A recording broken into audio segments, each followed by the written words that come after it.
Hi అండి, నమస్తే. ఈరోజు మన కిచెన్లో సేమియా సగ్గుబియ్యం పాయసంని చాలా రుచిగా అలాగే తక్కువ టైంలో సింపుల్గా ఎలా ప్రిపేర్ చేసుకోవాలో ఈ వీడియోలో మీకు చూపిస్తాను. ఈ సేమియా పాయసం చాలా రుచిగా ఉంటుందండి, క్రీమీగా కూడా ఉంటుంది. ముందుగా ఈ సేమియా పాయసంని ప్రిపేర్ చేయడం కోసం స్టవ్ మీద ఒక పాత్రని పెట్టి కొంచెం నెయ్యిని వేస్తున్నాను. నెయ్యి వేడైన తర్వాత ముందుగా డ్రై నట్స్ వేయించుకోవాలి.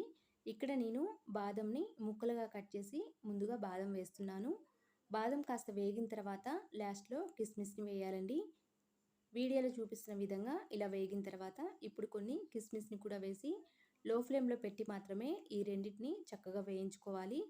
వీడియోలో చూపిస్తున్న విధంగా బాదం అలాగే కిస్మిస్ ఇలా వేగిన తర్వాత ఇప్పుడు స్టవ్ ఆఫ్ చేసేసి వీటిని పక్కకు తీసేయాలి. నెక్స్ట్ ఇప్పుడు ఈ డ్రై నట్స్ని పక్కన పెట్టేసి మళ్ళీ ఇదే పాత్రలో సేమియా వేయించుకోవాలి.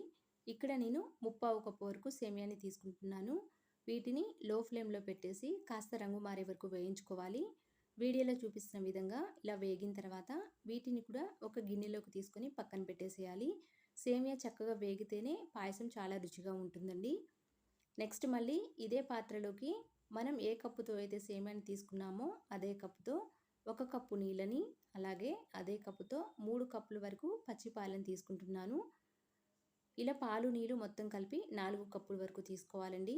1/2 కప్పు సేమియా, 1/2 కప్పు సగ్గుబియ్యంకి 4 కప్పుల పాలు నీళ్ళు తీసుకుంటే సరిపోతుంది. పాలు వేడయ్యేలోపు సేమియా కొలిచిన కప్పుతోనే 1 కప్పు బెల్లం తురుము, కొంచెం నీళ్ళని వేసి లో ఫ్లేమ్లో పెట్టి ఈ బెల్లాన్ని కరిగించాలి. బెల్లం కరిగిన తర్వాత స్టవ్ ఆఫ్ చేసేసి వడకట్టి ఒక పక్కన పెట్టేసేయాలి.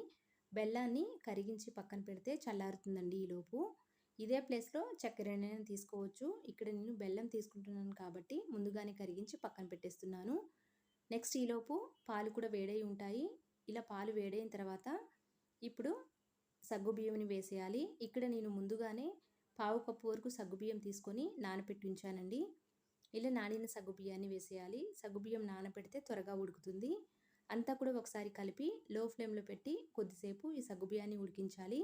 నానపెట్టాం కాబట్టి త్వరగానే ఉడుకుతుందండి. వీడియోలో చూపిస్తున్న విధంగా సగ్గుబియ్యం అంతా కూడా ఉడికి ఇలా పైకి తేలాలి. ఇలా పైకి తేలింది అంటే సగ్గుబియ్యం చక్కగా ఉడికినట్లే. అంతా కూడా ఒకసారి కలిపి ఇప్పుడు ముందుగా వేయించి పక్కన పెట్టిన సేమియాని కూడా వేస్తున్నాను. సేమియా వేసి అంతా కూడా కలిపి ఒక 5 నిమిషాలు ఉడికిస్తే సరిపోతుందండి.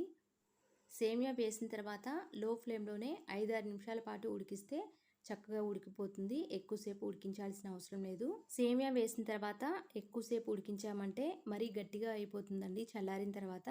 అందుకని 5-6 నిమిషాల పాటు లో ఫ్లేమ్లో ఉడికించి అంతా కూడా కలిపి ఇప్పుడు మంచి ఫ్లేవర్ కోసం ఇలాచీ పొడిని అలాగే ముందుగా వేయించి పెట్టుకున్న డ్రై నట్స్ని వేసేసి అంతా కూడా కలిపి స్టవ్ ఆఫ్ చేసేయాలి.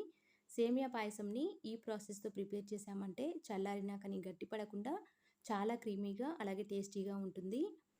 ఇక్కడ నేను సేమియా పాయసంని బెల్లంతో ప్రిపేర్ చేస్తున్నాను కాబట్టి స్టవ్ ఆఫ్ చేసేసి పక్కకు దించి కాస్త చల్లారిన తర్వాత ముందుగా కరిగించి పెట్టిన బెల్లం వాటర్ని వేస్తున్నాను. అదే ఈ పాయసం చక్కెరతో ప్రిపేర్ చేసేటట్లయితే సగ్గుబియ్యం వేసిన తర్వాత చక్కగా ఉడికించి పంచదారని వేసేయాలండి.